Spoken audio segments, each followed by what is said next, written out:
Imagine you're lying on a battlefield in Europe with a bullet wound, bleeding out, and the only thing that can save your life is a blood or plasma transfusion that field medics are about to deliver. The plasma arrives, you're saved, and you'll never know that the label on the plasma packet carried a special marking, the letters AA, meaning African American, to ensure that a white soldier wouldn't accidentally receive blood from a black donor. This isn't the plot of a dystopian novel. This was the actual policy of the American Red Cross and the U.S. Department of Defense during World War II, when blood and plasma were classified and stored separately by race. Scientists knew that blood has no race, that blood type is determined by the presence or absence of certain antigens on the surface of red blood cells, and that a donor's skin color has absolutely no effect on blood compatibility with a recipient. But 1940s America was fighting against the racial ideology of Nazi Germany abroad, while simultaneously maintaining its own system of racial segregation at home. And this system penetrated even into blood banks created to save soldiers' lives on the front. The man who invented the modern system of storing and transporting blood plasma, which saved tens of thousands of Allied lives in World War II, was an African-American surgeon named Dr. Charles Richard Drew. When the Red Cross and military began requiring blood segregation by race, Dr. Drew publicly protested, calling this policy scientifically unfounded, insulting to African-American donors, and potentially dangerous for wounded soldiers who needed any available blood. In protest against racism, he resigned from his position as director of the Red Cross's first national blood bank in 1942. But the blood segregation policy continued until 1950, after his tragic death. The story of how blood became a racial category in America during a war against racism in Europe is not only about Dr. Charles Drew, but also about thousands of African-American nurses who treated the wounded under German bombs in Europe but couldn't treat white patients in American hospitals. This is the story of German prisoners of war who received medical care from black nurses and better treatment than those same nurses received from their white countrymen. This is the story of how science said one thing and society did another, how politics outweighed medical facts, and how skin color determined whose blood was worthy of saving lives and whose had to be stored separately. This is a story about the paradoxes of World War II, when African Americans fought for freedom abroad, returned home to discrimination, and even their blood was not considered equal. Today, when you donate blood, no one asks about your race because it's medically meaningless. But the path to this obvious truth took decades of struggle, protests, and sacrifices by people whose names history has largely forgotten.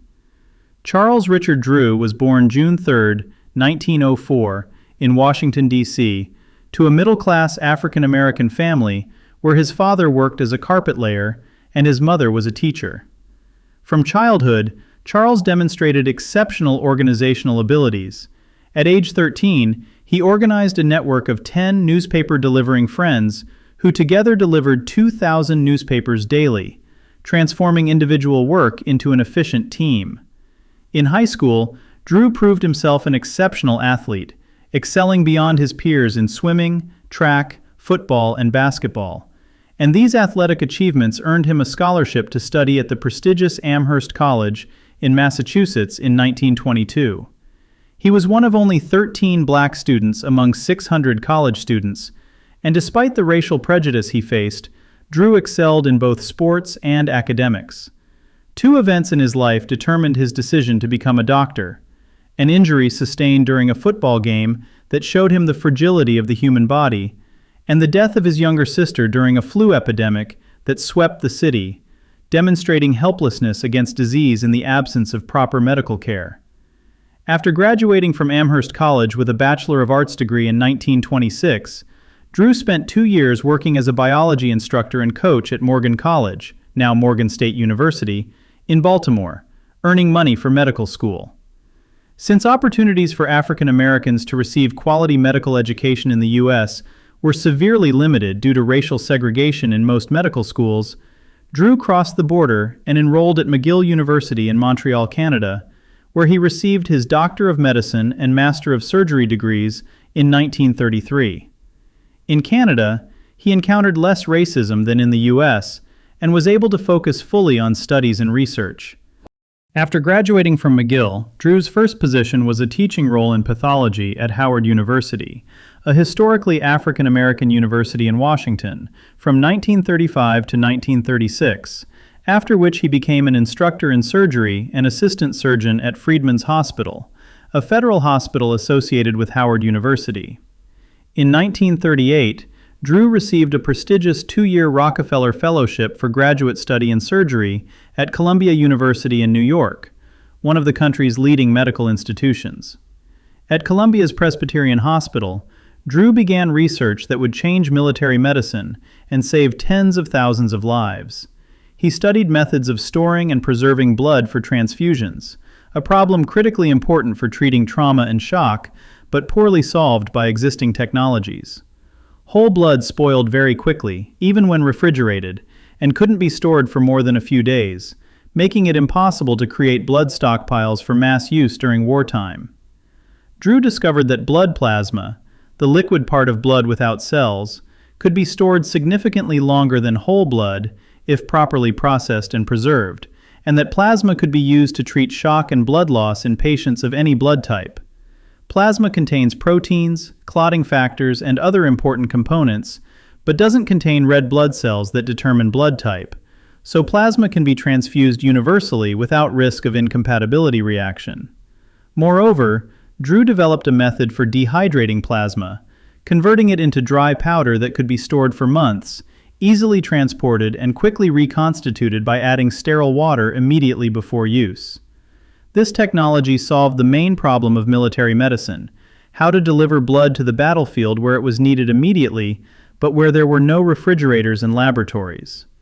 In 1940, Drew defended his doctoral dissertation, Banked Blood, a study in blood preservation, based on his exhaustive research on blood preservation methods, becoming the first African American to receive a Doctor of Science in Medicine degree from Columbia University. His work attracted the attention of the medical community at precisely the moment when the world desperately needed a solution to the blood storage problem. In late 1940, when Britain was subjected to massive Luftwaffe bombing during the Blitz and British hospitals were overflowing with wounded civilians and military personnel, American doctors John Scudder and E.H.L. Corwin organized the Blood for Britain program to send blood plasma from the U.S. to Britain. Drew was the obvious choice to lead this program due to his expertise in blood preservation and transportation. As medical director of the Blood for Britain program, Drew created a system for collecting, processing, and transporting plasma on a massive scale, working with 6, later 9, different hospitals in the New York area. He developed standardized procedures to ensure plasma safety and sterility, created central blood collection points where donors could come voluntarily, and trained staff in proper blood processing methods to prevent contamination. Drew also invented mobile blood collection stations equipped with refrigerators that could travel to donors at various locations, factories, churches, community centers, instead of requiring donors to come to the hospital, which significantly increased the amount of blood collected. These mobile stations later became known as bloodmobiles and are still used worldwide today. During the 5 months of the Blood for Britain program, from August 1940 to January 1941, blood was collected from nearly 15,000 donors, and more than 5,000 liters of plasma were sent to Britain, where it saved thousands of lives of wounded British soldiers and civilians during the Blitz. The program was so successful that Drew received recognition from the Blood Transfusion Betterment Association and was appointed director of the American Red Cross's first national blood bank in February 1941. But it was at this moment, at the peak of his professional success and recognition, that the African American surgeon who created the blood bank system, saving lives regardless of race, faced racist policy that would force him to choose between career and principles. When the United States began preparing to enter World War II in 1941, the American Red Cross and the Department of Defense jointly launched a large-scale national blood donor service program to create a national blood bank system that would supply the Army and Navy with necessary blood and plasma supplies. Dr. Charles Drew, thanks to the brilliant success of the Blood for Britain program, was appointed assistant director of this program, and it seemed his career had reached new heights. However, from the program's very beginning, a problem arose that had nothing to do with medicine or science, but everything to do with the racial prejudices of American society. The War Department insisted that blood from African American donors should not be accepted for use in the Army and Navy. The military's official position was that accepting blood from black donors would cause psychological problems among white soldiers, who might refuse transfusion if they learned the blood came from an African American. This policy of completely excluding black donors from the National Blood Collection Program provoked immediate protest from African American newspapers, civil rights organizations such as the NAACP, and Dr. Drew himself, who publicly stated that the decision had no scientific basis and was an insult to the patriotism of African Americans wishing to help the country's war effort. Pressure from the public and press criticism forced the War Department to reconsider its position. In January 1942, the Red Cross announced it would begin accepting blood from African American donors, but with one critically important condition. Blood from black and white donors had to be collected, processed, stored, and labeled separately. Plasma packets from African American donors were marked with the letters AA, African American, to ensure this blood would never be used for transfusion to white soldiers, even if it meant a wounded white soldier would die from blood loss when compatible blood from a black donor was available. The official explanation for this policy, given by the War Department, was outlined in an April 1941 memorandum. For reasons which are not biologically convincing, but which are commonly recognized as psychologically important in America, it is not deemed advisable to collect and mix Caucasian and African American blood indiscriminately for later administration to members of the military forces. In other words, the military acknowledged there was no scientific basis for blood segregation, but the social prejudices of white Americans were more important than scientific facts, and potentially the lives of wounded soldiers. Dr. Charles Drew was outraged by this decision and publicly protested against it, using his authority as the country's leading expert on blood transfusion and blood banks. In a 1944 letter to the director of the Federal Labor Standards Association, Drew wrote, "I think that the Army made a grievous mistake, a stupid mistake, by first issuing an order that blood for the Army should not be taken from black people. It was a bad mistake for 3 reasons. 1. No official department of the federal government should willfully humiliate its citizens. 2. There is no scientific basis for the order. 3. They need blood." Drew emphasized that blood type is determined by the genetics of the ABO system and Rh factor, which have nothing to do with race or skin color. That O-negative blood from an African American is biologically identical to O-negative blood from a white person, and that any differences in blood between individuals are determined by their blood type, not their racial affiliation.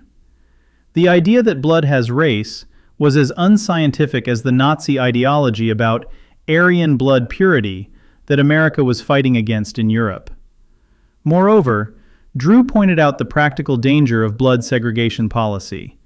In wartime conditions, when wounded soldiers needed immediate blood transfusion to save their lives, artificially limiting available blood by racial criteria could lead to unnecessary deaths from blood loss when compatible blood was available but not used because of the donor's skin color. Military necessity should have outweighed social prejudice, but in 1940s America, racism was so deeply rooted that even the threat of death couldn't overcome it. Despite protests from Drew and other scientists, including numerous statements from medical organizations that blood segregation had no scientific basis, the Red Cross and War Department continued to insist on separate blood storage policy. Some local blood collection centers established their own racial rules. Centers in New York and Philadelphia accepted blood from African American donors, but sent it only to local hospitals for civilian use, not processed for military forces. Centers in Baltimore did the same, but used segregated facilities for collecting blood from white and black donors. For African American donors who wanted to support their country's war effort and help save the lives of American soldiers on the front, the blood segregation policy was deeply insulting and demoralizing. African American newspapers published angry editorials comparing American blood segregation policy to Nazi Aryan blood policy, pointing out the hypocrisy of fighting racism in Europe while maintaining racism at home. Many African Americans consciously refused to donate blood in protest against discriminatory policy, which led to low donation rates among the black population, not from lack of patriotism, but from principled disagreement with racist policy. Dr. Charles Drew, facing the continuing blood segregation policy that he considered scientifically unfounded, morally wrong, and insulting to African Americans, made a decision that cost him his Red Cross career. In 1942, less than a year after his appointment as Assistant Director of the National Blood Donor Service, Drew resigned from this prestigious position in protest against racist policy, stating he couldn't continue working for an organization that supported scientifically unfounded discrimination. He returned to Howard University as Chief Surgeon of Freedman's Hospital, where he spent the remainder of his career training the next generation of African American surgeons and continuing to fight against racial discrimination in medicine. The Red Cross's blood segregation policy continued throughout World War II, despite constant protests from labor unions, religious groups, scientific organizations, virtually every major civil rights organization, and Dr. Drew himself. Only in 1948, 3 years after the war ended, did the Red Cross finally abolish the policy of separate blood storage, acknowledging what scientists had been saying all along: blood has no race, and blood segregation has no medical or scientific basis. By that time, Dr. Charles Drew was already dead.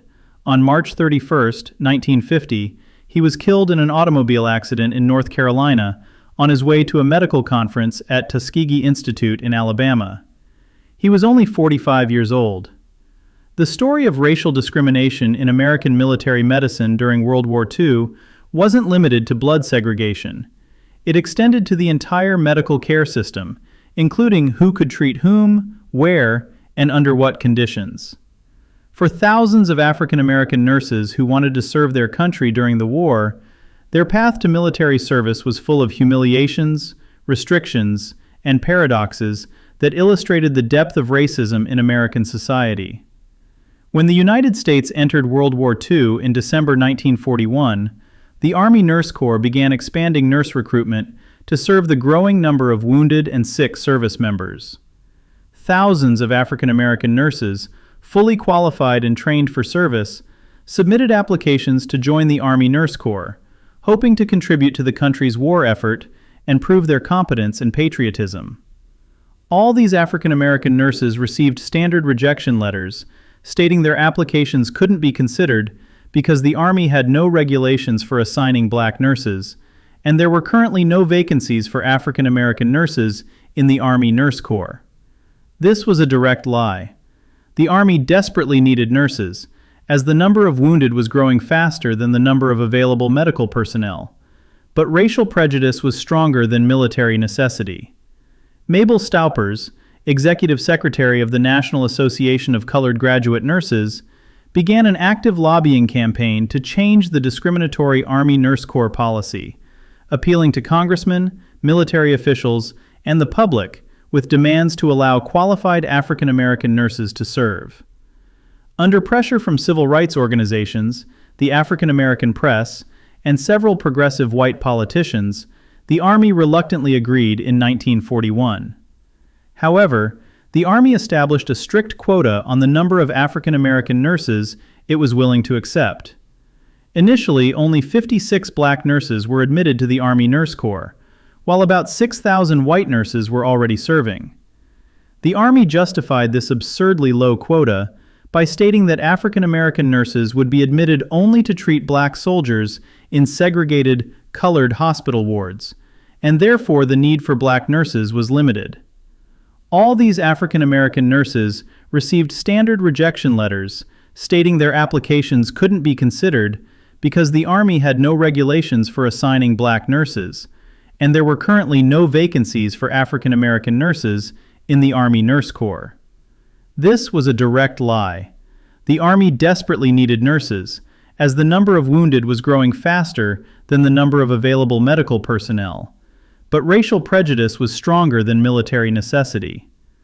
The 56 African American nurses accepted into the Army Nurse Corps in 1941 were sent to segregated military bases in the American South, Fort Livingston in Louisiana and Fort Bragg in North Carolina, where they lived in separate colored barracks, worked in separate colored hospitals, ate in separate mess halls, and socialized in segregated spaces on base, completely separated from white nurses. By 1943, when the number of white nurses in the Army Nurse Corps reached 36,000, the quota for African American nurses was raised to 160, which was less than half of 1% of the total number of nurses, despite about 9,000 qualified African American nurses being ready to serve.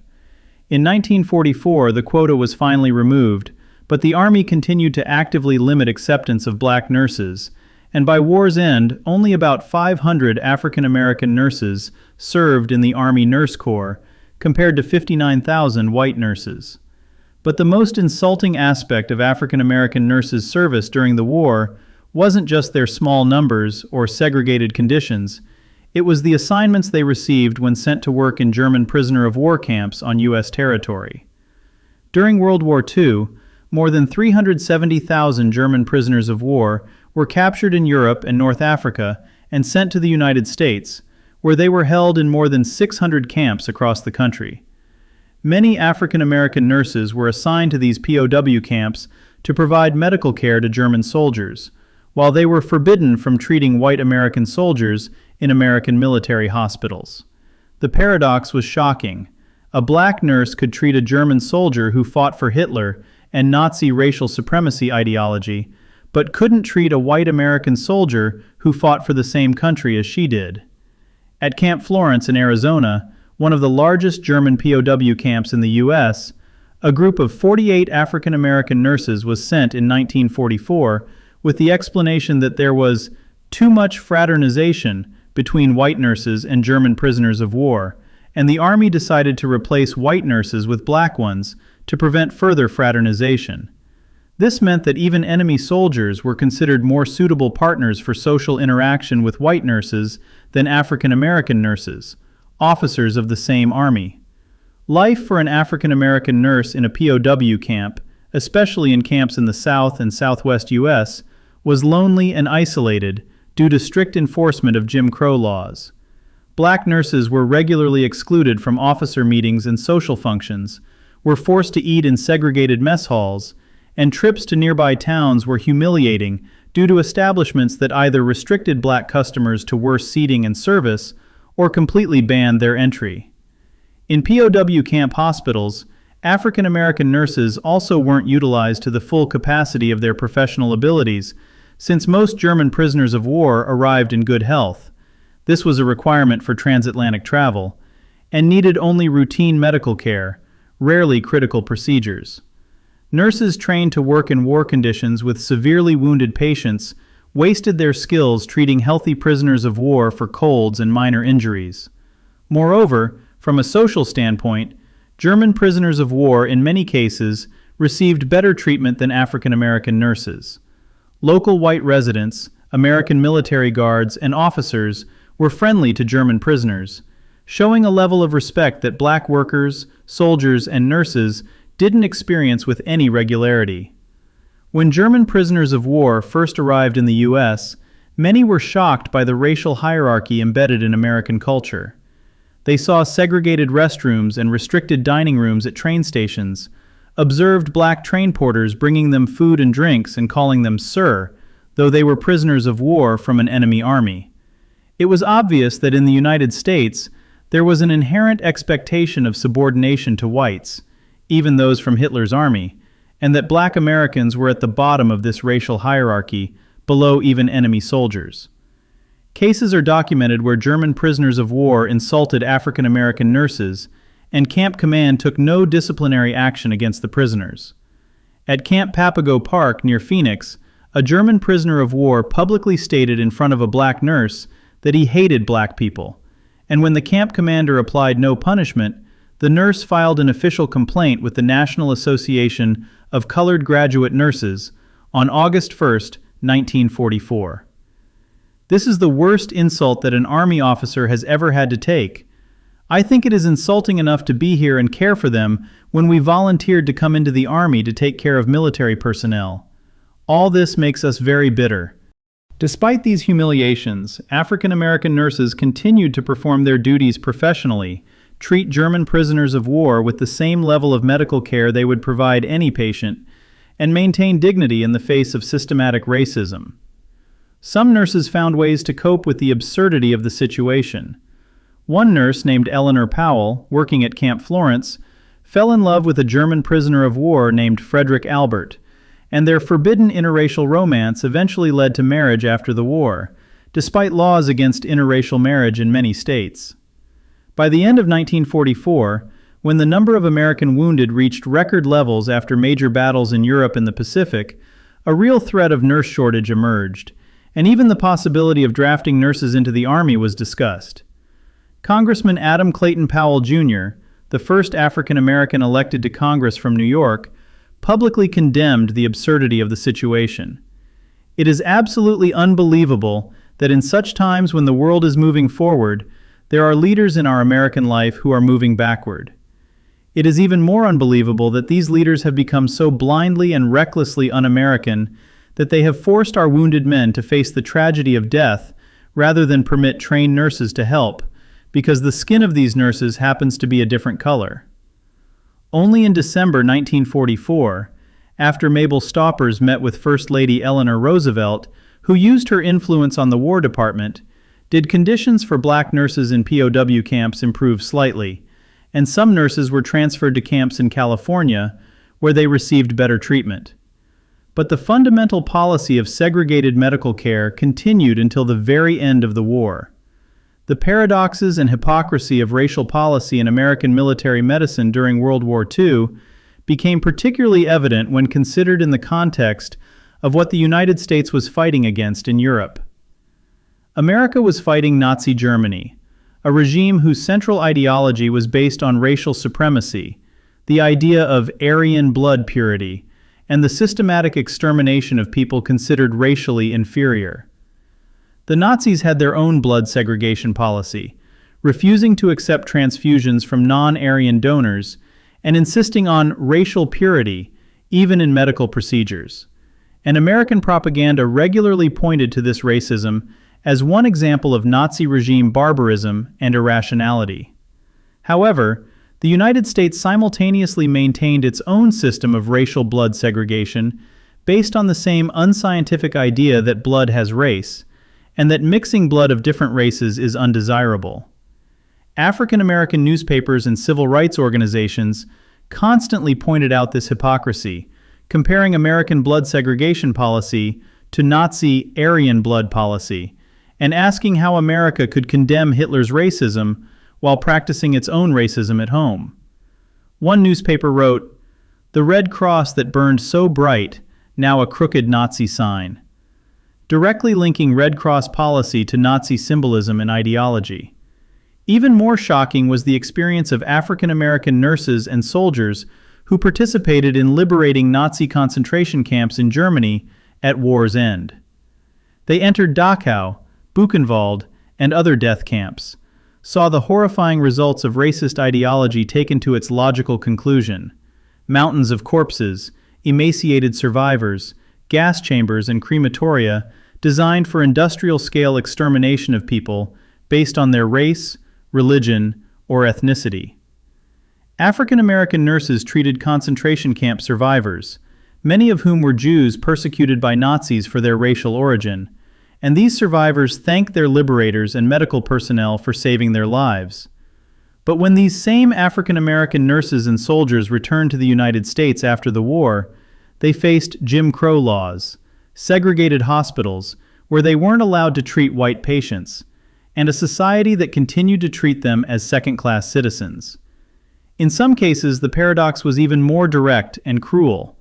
Cases are documented where African American soldiers returning from the war in Europe boarded a train in the American South and saw through the dining hall waiting room window a group of German prisoners of war and their American guards sitting together at a table, laughing and eating in the whites-only hall, while the African American soldiers themselves in U.S. uniform were denied access to the same dining room because of their skin color. German prisoners of war, who were enemies of America and fought for a regime of racial supremacy, received better treatment in segregated America than African American citizens and service members who risked their lives for their country.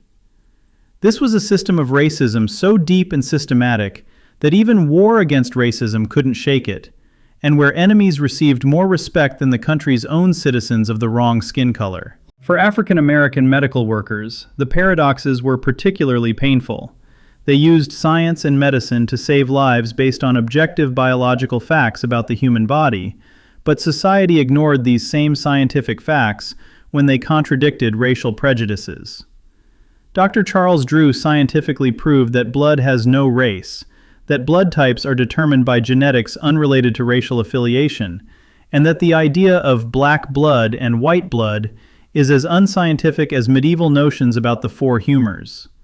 But despite this scientific evidence presented by the leading expert in blood transfusion who created the blood bank system itself, society and government continued to insist on blood segregation because it was psychologically important for white Americans not to receive blood from black donors. Science was subordinated to prejudice, facts were ignored for feelings, and as a result, people died from blood loss when compatible blood was available but not used because of racial labeling. African American nurses who were fully qualified to treat any patients and proved their competence in the most challenging medical situations were artificially limited in whom they could treat, not from lack of skills or knowledge, but solely because of their skin color. Medicine, which should have been based on science and objective competence criteria, was distorted by racial politics to such a degree that German soldiers received better medical care than American soldiers, if American soldiers were white and available nurses were black.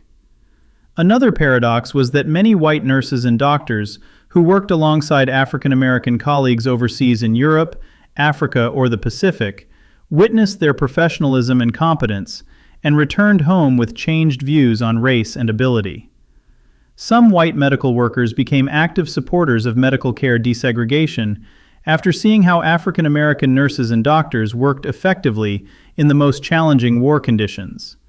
But these individual changes in views didn't transform the system as a whole, and when the war ended, most African American medical workers returned to the same restrictions and discrimination that existed before the war.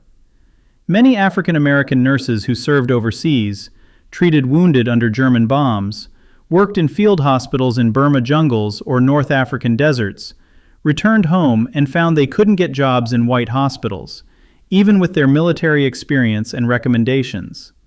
The story of how an African American surgeon invented technology that saved tens of thousands of lives and then was forced to resign in protest against racist policy in applying this technology, and how African American nurses treated enemy soldiers but couldn't treat their white countrymen, is a story about how deeply racism was rooted in American society in the 1940s, and how even war against a racist regime couldn't overcome internal racial prejudices.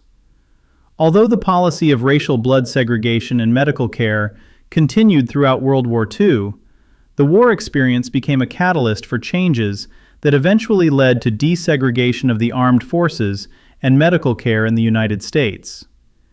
African American veterans who fought for freedom abroad and saw the world beyond the segregated South returned home with changed consciousness and determination not to accept the status quo of racial discrimination. Medical workers such as Mabel Staupers and the National Association of Colored Graduate Nurses continued to agitate for full integration of the nursing profession, using the war experience as proof that African American nurses were just as competent and patriotic as their white colleagues. In January 1945, when Army Surgeon General Norman T. Kirk proposed drafting nurses into the Army, ignoring thousands of qualified African American nurses who had voluntarily applied but been rejected, Staupers organized a public campaign that attracted national media attention.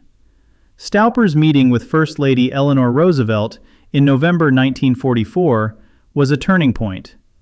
Roosevelt, who was known for her civil rights support, used her influence on the War Department and President to improve conditions for African American nurses. Shortly after the meeting, conditions in POW camps improved. More African American nurses were accepted into the Army Nurse Corps without quotas, and some were even beginning to be assigned to treat all patients, regardless of race, in some hospitals. On January 6, 1945, President Franklin D. Roosevelt, in his annual address to Congress, called for amending the Selective Service Act of 1940 to include drafting nurses into the armed forces, which sparked public discussion about the injustice of ignoring thousands of qualified African American nurses while discussing shortage of medical personnel. The war ended in May 1945 before the nurse draft was implemented, but public attention to discrimination helped create momentum for post-war changes. By war's end, about 500 African American nurses served in the Army Nurse Corps, and 4 nurses were accepted into the Navy Nurse Corps, which was a tiny fraction of total nurses, but represented significant progress compared to the complete exclusion that existed before the war. More importantly, the experience of integrated work in some hospitals overseas proved that nurses of different races could work together effectively. In 1947, Congress passed the Army-Navy Nurses Act, which established the Army and Navy Nurse Corps as permanent corps in the military forces, giving nurses permanent officer status with commission. On July 26, 1948, President Harry S. Truman signed Executive Order 9981, which officially abolished segregation in all branches of the U.S. Armed Forces, including Medical Corps.